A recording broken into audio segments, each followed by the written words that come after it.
the playoffs are about to commence. We have a few play-in games that are set to unfold at the time of recording. We still have to wait on the Heat and the Bucks, the Heat and the Bulls for the 8 seed over in the East. You have to wait for the Thunder and Timberwolves for the 8 seed over in the West. But we can all agree those aren't going to mean much. Those 8 seeds, just like most 8 seeds, are going to walk in and get smacked around by the 2 best teams in the league. So we're just going to go off the assumption that doesn't matter. These are my 2022, 2023 first round playoff predictions. Already made like a little brief overarching guess as to how things will unfold. But here we have my first round predictions. Starting off in the East, and starting off with that number 1 seed against that number 8 seed that is still to be determined, and that's going to be the Milwaukee Bucks, either the Heat, the Bulls. I'm a Heat fan. I'm going to hope and cross my fingers that it's going to be the Heat. I'm not very confident about that, but either way, I don't think it matters. I think both teams do not have the firepower, do not have a defense to stand with Giannis. There's a little bit of a myth that the Heat are good at stopping Giannis. And if you look at the numbers, yeah, for a couple games they were, and then they got smacked around the next time they met up in a series. Neither team, I don't think anybody has the ability to stop Giannis. It's kind of like when Andre Iguodala got Finals MVP for stopping LeBron James, and then you actually stop and look at his numbers, like, oh crap, LeBron still had one of the greatest Finals appearances of all time. I don't think either team is going to pose much of a roadblock for the Bucks. I think they get one.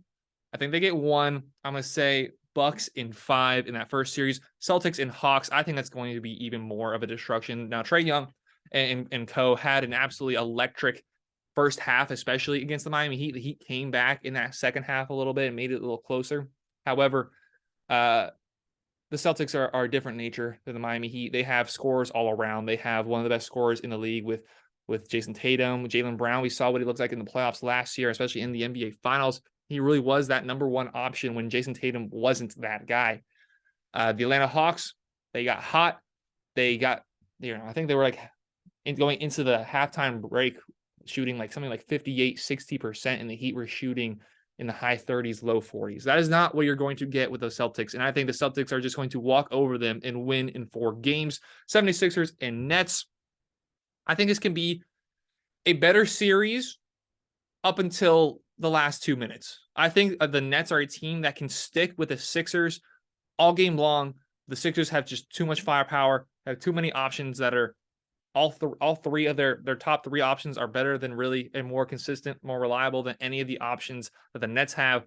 I'm going to go with the Sixers in 5. Again, I think the Nets will get 1 game. They'll probably win like game 4. The Nets or the Sixers will go up 3-0 early on in the series. And it's going to be back and forth in the game, but the Sixers ultimately prevail. I don't think there's going to be many blowouts. I think the Sixers are going to take that in 5. And now for my second favorite matchup in the entire playoffs, the Cavaliers and the Knicks. The Cavaliers went all in by going out and getting Donovan Mitchell, something I've been pleading the Miami Heat to do. Go all in, go get a bucket getter. Go get somebody who can drop 40 points like it's just a regular Tuesday. And that's what we've seen Donovan Mitchell, especially through the end stretch of the season over with the New York Knicks. Getting Jalen Brunson, I thought it was a good move at the time. I would have given it like a B move. It's good, but I didn't truly expect him to have this much of an impact on the Knicks offense that he has. It is clear the Dallas Mavericks made a massive mistake by letting him walk. And you look at the end of the season, how the Knicks were able to, shift their lineup around. Obi Toppin became a very productive player. Emmanuel Quickley became a very productive player, and he had been. Obi Toppin was more of the surprising one. Quickly, you're going to get the buckets. You're going to get consistency from. I was fortunate enough to see the Knicks play in the Garden earlier this month, or last month, I think it was now. I saw them beat the Nuggets.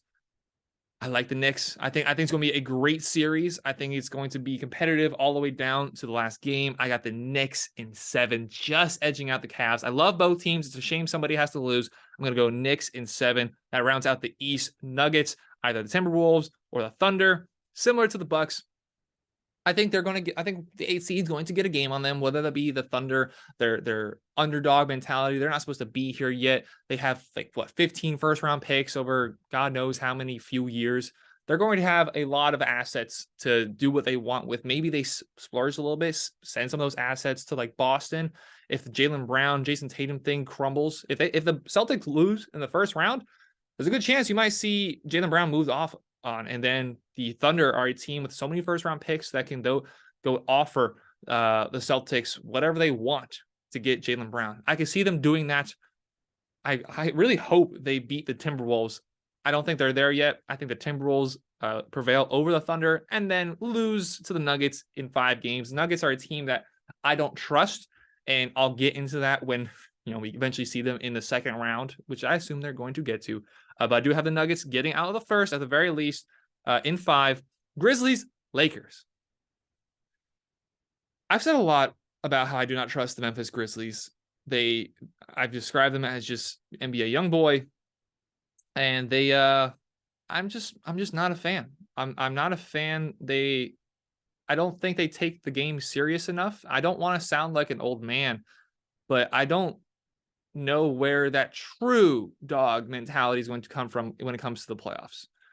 Ja Morant, mid-20s. We've seen it take 5, 6, 7 seasons in the NBA for players like Ja Morant to start to sniff the finals. Steph Curry, I think he was 28, 29 years old when he made his first finals appearance. Ja, great player. Don't know if I trust a guard who sometimes struggles to find his shot in games. And then you're going against LeBron James, a serial winner. It took a lot to just get them into the playoffs, but now they're here. Anthony Davis, there's a few members still around from that championship team. Most of it's been reconstructed, but Anthony Davis, LeBron James are healthy. I'm going with the Lakers. I'm going with the Lake Show. I got Lakers in 7, so I don't think it's going to be a close, or I don't think it's going to be a blowout by any means. But I have the Lakers taking that as the first upset in the first round. In the second upset I have in the first rounds, I think the Warriors are going to beat the Kings. A very similar argument for the Lakers and the Grizzlies. Warriors, all this experience. They won the finals last year. They weren't expected to do that in the first place, and yet they did. They're coming in, and they are, again, slightly underdogs. They are not respected as they're coming into the playoffs. Just barely got over the line of the play-in tournament. Andrew Wiggins is back, which is a huge addition for the Warriors. Steph Curry, Klay Thompson, Draymond Green, those are just names you trust in the playoffs. Yeah, Steph Curry aside, Klay Thompson's had his struggles. Draymond Green has had his doubters, but they just find a way to make it work in the playoffs. And I love seeing the Kings back in the playoffs. I love the energy out of Sacramento. I love the enthusiasm. Haven't made it since 2006. They can score with anybody, but they're young. They haven't been to the playoffs since 2006. That speaks enough. Very young team, one of the youngest teams on average in the entire NBA. I hope to see them back at this level next year and, in fact, even improve. But I'm going to go with the Warriors in 6. And then my second favorite matchup, Suns-Clippers, Kevin Durant, Russell Westbrook, Kawhi Leonard, Paul George, Devin Booker, all these guys, all these names. And I say it's my second favorite matchup, but I actually think the Suns are going to handle this handsomely. I have the Suns in 5. And that's one of those where, like, how can you say that? How can you speak so confidently? A 4 versus a 5.